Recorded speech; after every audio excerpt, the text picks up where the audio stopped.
The rain hammered against the restaurant windows with ruthless insistence, blurring the neon lights outside into smeared streaks of red and blue. It was nearly midnight, the kind of hour when exhaustion settled into bones so deeply it felt permanent. Yet Amara Wright moved quickly between the tables, balancing plates with practiced steadiness, her shoulders tight with the silent weight of survival. Her hands were cold despite the heat inside, and faint tremors lived beneath her skin, hidden beneath long sleeves. The tips of her fingers still stung from detergent that never fully washed away, and fatigue pressed behind her eyes like a bruise. She hadn't eaten since morning. She couldn't remember the last time she'd slept longer than 4 hours. But she pushed a tired smile onto her face anyway, because the manager watched everything, and because tips meant the difference between keeping the electricity on or sitting in darkness again. Closing in 10 minutes, she called gently to the only remaining customers, her voice steady despite the knot forming in her throat. Her curls, pulled into a loose bun, had escaped in damp spirals from the humidity.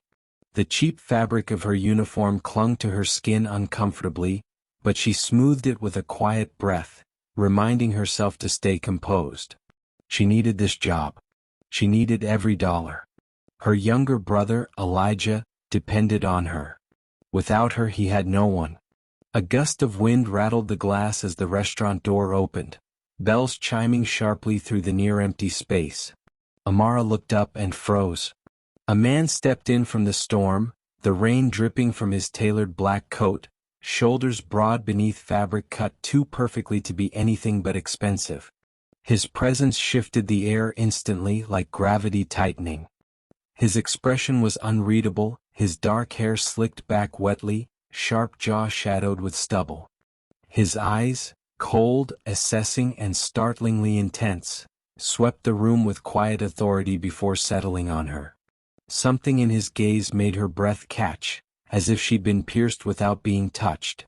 He looked dangerous, powerful, out of place in a run-down corner diner at midnight. But more than that, he looked wounded. Not physically. Something deeper, hidden beneath flawless composure. He belonged to another world entirely. A world she had no business even brushing against. Amara swallowed, forcing professional calm into her voice. Welcome. Kitchen still open for a few minutes. Would you like a table? The man hesitated, expression flickering just long enough to suggest hesitation was unusual for him. Then he nodded once. Controlled. Quiet. Yes. His voice was deep, smooth, carrying the faintest trace of an accent, Korean she guessed. It wasn't loud, but the sound of it seemed to echo anyway. She led him to a booth near the windows, her pulse too quick, the back of her neck prickling. Something about him felt like standing near a storm's eye, still on the surface, chaos underneath. He sat with careful posture, one hand slipping into his coat briefly as if checking something. His fingers brushed the inner pocket, then stopped. A flicker of tension crossed his face so quickly she wondered if she imagined it. Menu? She asked softly. He shook his head. Just coffee. She nodded. Of course. As she walked away, she felt his gaze follow her, intense, almost studying. Heat rose in her chest unexpectedly, and she forced herself not to look back. Behind the counter, she poured coffee, watching steam curl upward. Who was he? A corporate executive? A politician? No, his presence was too sharp, too dangerous. Like a blade disguised in silk. She carried the cup to him, setting it gently before him, careful not to spill. He looked up, and without warning, the hardness in his eyes softened. Just slightly, but enough to reveal something fragile beneath the steel. Thank you, he said quietly. She nodded, turning to leave, but something slid from his coat and fell silently to the seat beside him, unnoticed. A wallet. Sleek black leather. Heavy. Amara paused, eyes catching the object. She reached for it instinctively. Sir? You dropped. Before she could finish, the restaurant door burst open again. This time violently, the bells clanging chaotically against the glass. 2 men stepped inside, wet coats dripping, eyes sharp with predatory intent. Their movements were too quick, too focused. They scanned the room with practiced precision. Amara's heartbeat stuttered. Something was wrong. Badly wrong. The man in the booth didn't turn. His jaw set, his hand tightening around his coffee cup until his knuckles blanched. Danger radiated from him like heat. One of the intruders spoke, voice low and vicious. "Where is he?" The other pointed directly at the man in the booth. "There." Everything changed at once. The quiet stillness shattered. Chairs scraped. Boots thundered. Shadows collided with motion. Amara stood frozen, breath trapped painfully behind her ribs. The man in the booth exhaled slowly, like someone who had expected this moment and felt its weight long before it arrived. He rose to his feet, not hurried, not panicked, but controlled with terrifying precision. The look he gave them was lethal. "Bad timing," he murmured. The first attacker rushed him. The stranger caught him mid-lunge, twisting sharply, sending him crashing into the table. The second man swung, but the stranger moved like trained violence. Fast, clean, unforgiving. One blow. The man hit the floor. The storm outside raged louder, thunder rolling like war drums. Amara could barely breathe. He wasn't a businessman. Not a politician. Someone far more dangerous. The door slammed open again as the attackers scrambled to escape, dragging themselves into the rain. Tires screeched outside, a getaway car vanishing into the night. Silence crashed back into the space. Amara's hands shook uncontrollably as she looked down, and saw the wallet resting beside her foot. She picked it up slowly. The stranger exhaled, and for the first time his composure cracked. His voice was rough, raw. "My wallet, where?" "You dropped it," she whispered, stepping toward him. "Here." She held it out with trembling fingers. The moment he took it, something in his shoulders collapsed, not physically but emotionally, like the weight he carried nearly broke him. He looked at her with a depth she didn't understand, eyes dark and shining with an intensity that seemed too heavy for any stranger to bear. "You just saved my life," he said quietly, voice thick with something unspoken. Lightning tore across the sky outside. And Amara had no idea how true his words really were. The poor black waitress returned his wallet, and the Korean Mafia boss said, "You just saved my life." The adrenaline still pulsed fiercely through Amara's veins as the echoes of chaos faded. The restaurant was eerily quiet, the overturned chair still rocking slightly where one of the attackers had fallen. The air felt heavy, charged with everything that had nearly happened. Everything that could still happen. The stranger, the man whose wallet she now returned, looked different in the aftermath. His breathing uneven, his carefully maintained composure cracked just enough to reveal the raw tension underneath. Drops of rain clung to his hair, sliding slowly across the sharp angles of his face, tracing paths like silver threads. He stared at the wallet in his hand as though it contained something far more valuable than money or identification. Something powerful, dangerous, vital. Amara swallowed, her voice unsteady. Are you okay?" The man looked up, and for the first time, his expression was unguarded, revealing pain that felt ancient, carved into him long before tonight. "Yes," he whispered. Then quieter, as if the truth leaked out before he could stop it, "No." He took a slow breath, controlled, deliberate, the sort used by someone trained never to show weakness. "Thank you," he said, each word weighted. "You don't understand what you've done." Amara brushed a shaking hand against her uniform, trying to anchor herself. "I just returned your wallet. You did far more than that." His voice was rough, edged with something like disbelief. "If I'd walked out without it, tonight would have ended very differently." She blinked, unsure if he was exaggerating, unsure if she even wanted to know the truth. "What's in it?" He hesitated. His jaw clenched. Something dark flickered behind his eyes. "A choice," he said finally. "And proof that determines whether I live or die." Before she could respond, he staggered slightly, catching himself against the booth. It was the first sign of physical weakness, and it startled her more than the fight itself. "You're hurt," she said softly. He shook his head. "Not from them." But the pallor in his face deepened and sweat dotted his brow. Whatever strained him wasn't visible, but it was severe. She moved closer instinctively. "Sit down. Please." He didn't argue. That alone frightened her. He eased back into the booth, eyes shutting briefly as if the world tilted. When he opened them again, they were clearer but haunted. "May I know your name?" he asked, voice softer now, stripped of the earlier steel. "Amara," she replied. "Amara Wright." He repeated it under his breath, tasting it like something unfamiliar but grounding. "Amara." She waited. And after a long silence he spoke. "My name is Jae-hyun." The name suited him, elegant, sharp, powerful. It felt like a secret whispered in a moment suspended between danger and trust. Thunder boomed outside again, shaking the windows. Amara crossed her arms tightly against the chill spreading through her. "Those men, why were they here? Who are you?" Jae-hyun looked at her with a gaze that seemed to weigh choices carefully. "You don't want to know." "Maybe not," she whispered. "But I think I deserve to."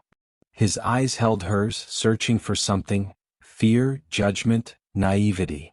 He found none. Only quiet steadiness. He exhaled. "My family is part of something powerful in soul. Dangerous.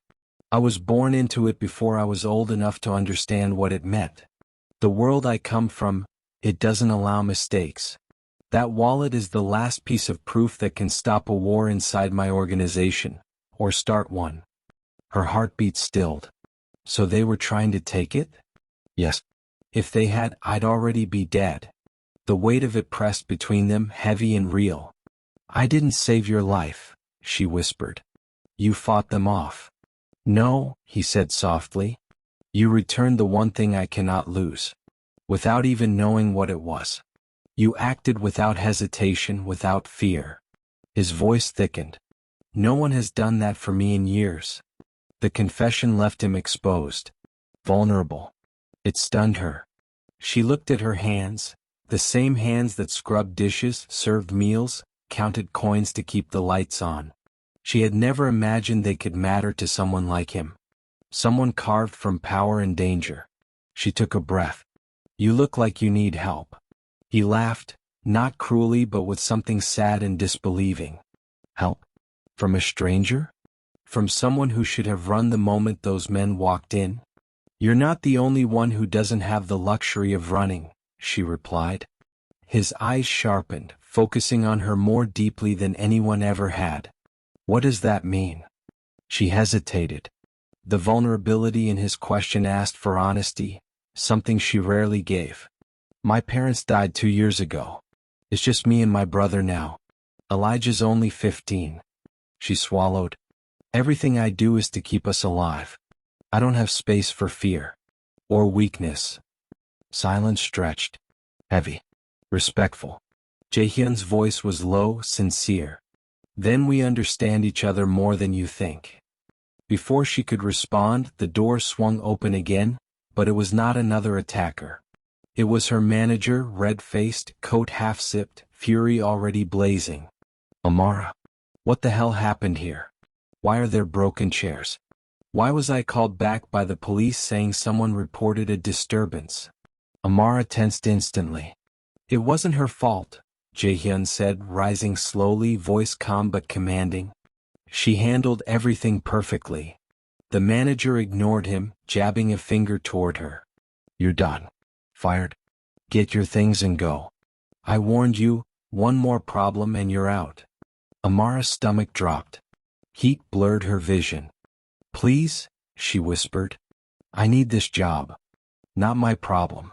Get out." Jae-hyun stepped forward, posture straightening to full height, a shift from man to something far more intimidating.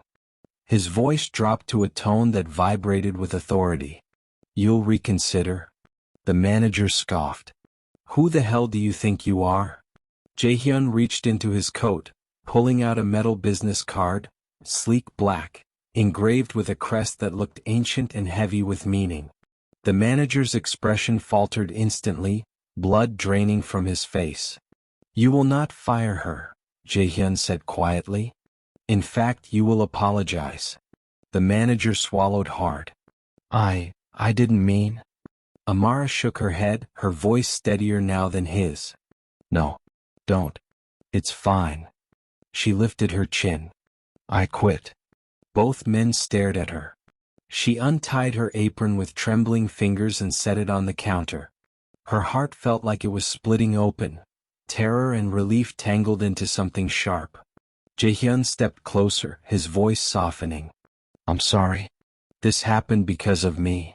"Don't apologize," she whispered. "You didn't make him treat me that way." The rain intensified outside, pounding against the glass like the world itself was shifting. "Let me take you somewhere safe," he said. "Just for tonight. Whoever sent those men may come back." Every instinct told her to keep her distance. Every memory of danger whispered not to trust strangers. Not to fall into worlds she didn't belong to. But then she looked into his eyes, and saw not danger but exhaustion. Loneliness. And something else. Something that scared her more than anything that had happened tonight. "Oh, what if I say no?" she asked softly. His answer was immediate, sincere. "Then I leave and you never see me again. Your choice." The door behind her rattled in the wind. She took a slow breath, and made the first choice that would change everything. "Okay," she said. "I'll come with you." A flicker of relief crossed his face, fleeting but real. "Thank you, Amara," he whispered. They stepped into the storm together. And the night swallowed them whole. The storm had swallowed the city whole, thunder rumbling through the skyline as Amara followed Jaehyun into the rain. The wind knifed through her thin uniform, soaking it instantly, but she kept moving, matching his pace. The streets were nearly empty at this hour, most windows dark, streetlights flickering like nervous heartbeats. Water splashed around their feet in frantic rhythm. Jaehyun guided her toward a sleek black car parked near the alley, its windows tinted, engine humming quietly. The driver stepped out, tall, sharply dressed, tension rigid in every line of his body. His hand hovered near a concealed weapon beneath his coat, scanning the shadows. "Hyung," the man breathed, voice urgent. "We need to move. They're sweeping the district. There's chatter that they're after the wallet." "It's safe," Jaehyun cut in. "And we're leaving." The man glanced at Amara, confusion and suspicion sharpening his gaze. "Who is she?" "A friend," Jaehyun said firmly. Not an explanation but a command. The driver hesitated, then nodded, opening the door. Amara paused before stepping in, suddenly aware of the magnitude of what she was choosing. A life divided from hers by class, danger and secrets. But turning back now meant returning to nothing. Emptiness, loneliness, and fear. She slid into the back seat beside Jaehyun, the interior warm and quiet, a stark contrast to the brutal rain outside. The door shut softly, sealing them into a world entirely removed from the one she knew. Jaehyun leaned back, eyes closing briefly as the car pulled away from the diner. Rain streaked across the windows in fast-moving rivers, streetlights blurring into streaks of gold. For a long moment neither spoke. Then his voice broke the silence, low and rough. "Thank you for trusting me." Amara let out a breath she hadn't realized she'd been holding. "Trust isn't something I give easily." "I know." He opened his eyes, turning to her fully. "You look at the world like someone who's had to survive it alone for too long." Her throat tightened. "And you look like someone who's lost more than people realize," she said quietly. Something in his expression shifted, surprise softening into something fragile. The driver cleared his throat gently. "Hyung, we can't go to the penthouse. It's compromised. But the safe residence in Harbor District is still secure." Jaehyun nodded. "We'll go there." Amara turned to the window, watching the city blur past. She wondered what her brother was doing right now. If he was still awake. If he'd already discovered the lights might be shut off by morning. Guilt pricked her sharply. Jaehyun's voice softened. Tell me about Elijah. She blinked, startled. How do you? You said he's 15, he reminded gently. And that everything you do is for him. Amara exhaled slowly, the words pressing against her chest, heavy and aching. He's smart. Funny. He wants to be an engineer. He asks questions nonstop, always about how things work. He deserves a chance at a future. But I had to drop out of college to take care of him. Bills pile up faster than I can earn. Some days it feels like we're drowning, and no matter how hard I swim, the current drags us under. Her voice trembled. She hated that it did. Jaehyun listened with a stillness that felt immensely respectful. You're stronger than you realize. She shook her head. Strength feels useless when life keeps taking more than it gives. The car slowed as it turned into a private underground garage beneath a towering building overlooking the storm-dark harbor. The steel gates shut behind them with a heavy thud, sealing them inside. Jaehyun stepped out first, offering his hand. She hesitated only a second before accepting. His hand was warm, steady, fingers brushing hers with unexpected gentleness. They entered a private elevator, walls of brushed metal reflecting their shadows. The lift descended silently, the city glowing below through a glass panel behind them. Amara's heart pounded. What exactly is this place? A safe house, Jaehyun said. Built for situations where my life is at risk. She swallowed. Is that often? His gaze held hers. More than it should be. The doors opened into a penthouse unlike anything she had ever seen. Floor-to-ceiling windows revealed the storm thrashing against the skyline, lightning splitting the night in jagged white veins. The space was vast, minimalist design, black and steel and glass, every line sharp, elegant, expensive. A grand piano sat near the window.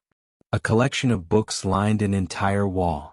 It felt like a fortress where someone tried to hide loneliness beneath luxury. Jaehyun removed his soaked coat and tossed it lightly over a chair. He looked exhausted, dark circles under his eyes, shoulders slumped with the weight of battles no one saw. Make yourself comfortable, he said softly. Amara wrapped her arms around herself, shivering violently now that adrenaline was fading. He noticed immediately. You're freezing, he said, concern tightening his brows. Let me get you something warm to change into. He disappeared down the hall and returned with a soft black sweatshirt and sweatpants, far too large but warm-looking. You can change in the guest room, he said gently. On the left. She took the clothes, fingers brushing his. A spark moved between them, unexpected, electrifying, terrifying. Thank you, she whispered. She changed quickly, the fabric thick and warm against her skin. When she looked in the mirror, she barely recognized herself, eyes soft instead of guarded, shoulders lowered instead of braced for impact. When she returned to the living area, Jaehyun stood at the piano, head bowed, fingers lightly resting on the keys. Not playing, just touching as though music lived in him somewhere too painful to release. Do you play? She asked quietly. He looked up, something unreadable in his eyes. I used to. Before everything changed. What happened? His jaw tightened. My brother died. The words were soft. Broken. Final. Amara's breath caught. I'm so sorry. He was the only person who saw me, not the name, not the power, not the world I was born into. Just me. His voice cracked just slightly. He was killed because he tried to protect me. The confession cut through the room like a blade. Amara stepped closer, instinct pulling her toward him. That's why they're after you. Because they think you're weak now. No, he whispered. Because they know I'm not. Silence hung between them, filled with grief and something deeper, recognition. You don't have to carry that alone, she said softly. He looked at her as though the words struck something raw inside him. You shouldn't care, he whispered. You barely know me. Maybe, she replied. but loneliness recognizes itself. His breath shook. Not visibly but enough that she sensed it. Lightning flashed outside, illuminating his face. The pain etched deep, the vulnerability he fought to hide. He looked away first. We should get some rest. Tomorrow will be dangerous. Amara nodded, but as she turned away, the building shook suddenly, an explosion of sound and force that rattled the windows. The lights flickered. The alarms blared. Jaehyun's eyes snapped up, sharp with alarm. They found us. The driver rushed from the elevator, breathless. Hyung, cameras show multiple cars approaching the loading entrance. Armed. They're trying to breach security. Amara's heartbeat slammed violently in her chest. Jaehyun turned to her, the storm outside reflected in his eyes. You need to stay behind me. No matter what happens. No, she said, voice trembling. I won't hide while you. This isn't bravery, he cut in. This is life and death. And mine matters too, she fired back. I won't be helpless. He stared at her, furious, frightened, stunned. You don't understand what they're capable of. You don't understand what I'm capable of, she whispered. Another blast rattled the building, closer this time. He stepped closer, tension radiating from every line of him. Amara, listen to me. No, she breathed. Not if listening means losing you. His expression broke open. Shock, pain, something dangerously like longing. Thunder roared outside. Boots pounded in the stairwell. Metal clanged. He reached for her, voice barely audible over the alarms. Stay with me. Always, she whispered. Gunfire exploded through the hallway. And everything changed again. Gunfire ripped through the silence, echoing violently through the penthouse halls. The windows trembled in their frames. Dust fell from the ceiling, shaken loose by the force of impact. The alarms wailed like a scream through steel. Amara's pulse hammered in her ears, breath sharp and panicked, but she didn't step back. Jaehyun shifted instantly, positioning himself between her and the threat, his body a shield, every movement efficient, instinctual, lethal. The driver drew his weapon with practiced precision. There at the secondary entrance, he shouted over the alarms. Jaehyun's voice cut through the noise like command forged in fire. We hold them here. No one gets past that door. The driver nodded and sprinted down the hall. Jaehyun turned to Amara, eyes burning with urgency. You need to stay back. If anything happens to you.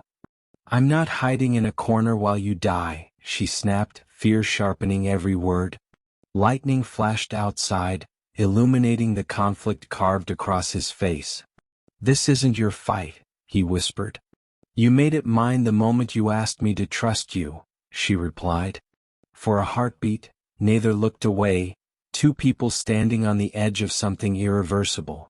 A blast shook the door at the end of the hall. One hit, two hits, the metal buckling inward. Shadows moved behind the frosted glass, dark shapes gathering. Jaehyun grabbed Amara's wrist, pulling her close. His voice dropped to a raw whisper. If they get through, I need you to run. Don't look back. Don't stop. No, she breathed. I won't leave you. His hand moved to her cheek, thumb brushing her skin with aching tenderness. If anything happens to me, you need to live. Promise me.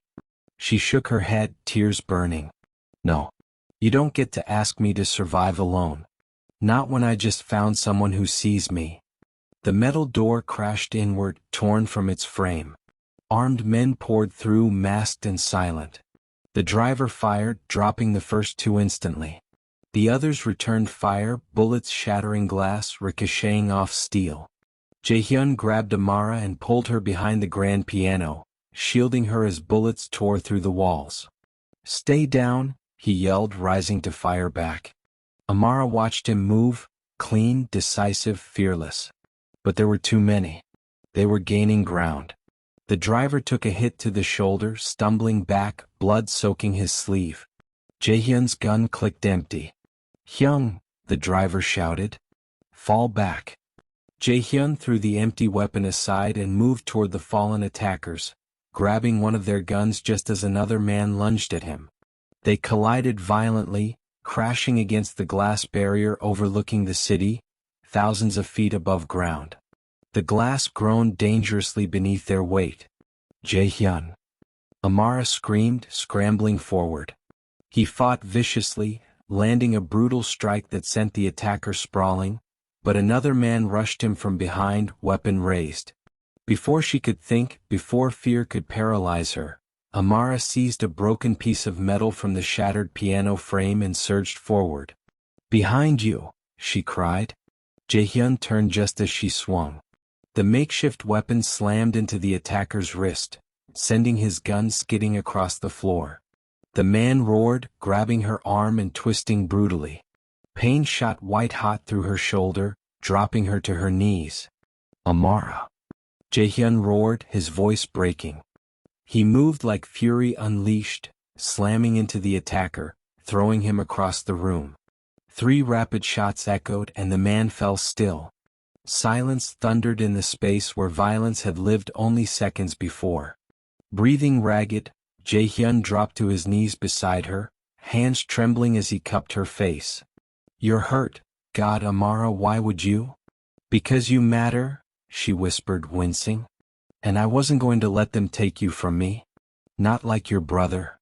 Something shattered in him then, not weakness but walls. Every barrier he'd built around his heart crumbled in a single breath. He pulled her into his arms, holding her as though anchoring himself to life itself. "I can't lose you," he whispered into her hair, voice raw, breaking. "Not you." Her arms tightened around him despite the pain. "Then don't let go." Footsteps pounded behind them, the last surviving attacker rushing forward, gun raised, expression wild with desperation. Amara pushed instinctively against Jae-hyun's chest, forcing him back. "Down?" She grabbed the fallen gun beside her, hands shaking violently, and fired. The bullet struck true. The attacker dropped. The gun fell from her trembling fingers. Jae-hyun stared at her, shock and something deeper written across his face. Respect, awe, disbelief. "You just saved my life," he whispered, repeating the words he had spoken hours ago, but now with reverence. "Again." She sagged forward, breath shuddering. "I told you, I'm not helpless." He cradled her face, his forehead resting against hers.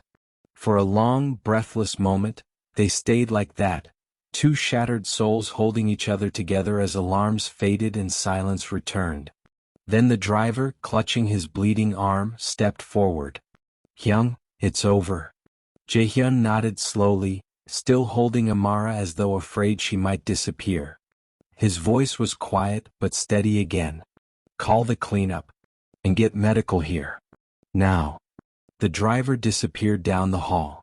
Jae-hyun turned back to Amara, brushing a curl away from her face with gentle fingers. "You are the bravest person I have ever known," he whispered. "You, who had every reason to run. You who had nothing to gain." Amara blinked through tears. "You saw strength in me when I felt invisible." He shook his head softly. "I didn't see strength. I saw you. All of you. And I'm not letting you disappear from my life." She swallowed, voice breaking. "What happens now?" He took her hands, lifting them carefully into his own. "Whatever you choose," he said. "But if you'll let me, I want to protect you. And Elijah, I want to give you the future you deserve. Not as debt. Not as obligation. But because He hesitated only a heartbeat, then said the words that changed the air itself. "Because I'm falling in love with you." The world seemed to still. Tears slipped from her lashes, warm against his fingertips. "I think," she whispered, voice trembling, "that I've been falling too." His breath caught the smallest, most broken sound. He pulled her into his arms again, not with desperation but something fierce and tender and real. His lips pressed to her forehead, a vow without words. Outside, the storm finally began to quiet. Inside, the war was over. 2 months later. Sunlight spilled through the windows of a much smaller apartment filled with warmth and laughter. Elijah sat at the kitchen table, studying intently, his new textbook spread out before him. A robotics kit lay open beside him, tiny gears shining. Amara watched him, pride swelling in her chest. The electricity was on. The fridge was full. The world felt possible again. A soft knock sounded at the door. Amara opened it to find Jae-hyun standing there. No weapons, no shadows underneath his eyes. Just peace. Just him. He held a single white lily, rain dew still clinging to the petals. "For you," he said quietly. "For the day everything changed." She smiled, stepping into his arms. "Ready?" he asked, brushing his thumb along her cheek. "For anything," she whispered. They walked inside together. No danger chasing their steps, no secrets between their hearts. The future waited, wide as the horizon. And they walked toward it hand in hand. "Thank you for listening to The Poor Black Waitress returned his wallet, and the Korean Mafia boss said, 'You just saved my life.' If you enjoyed this story, don't forget to like, subscribe and share. Your support means the world. Until next time, Red Heart.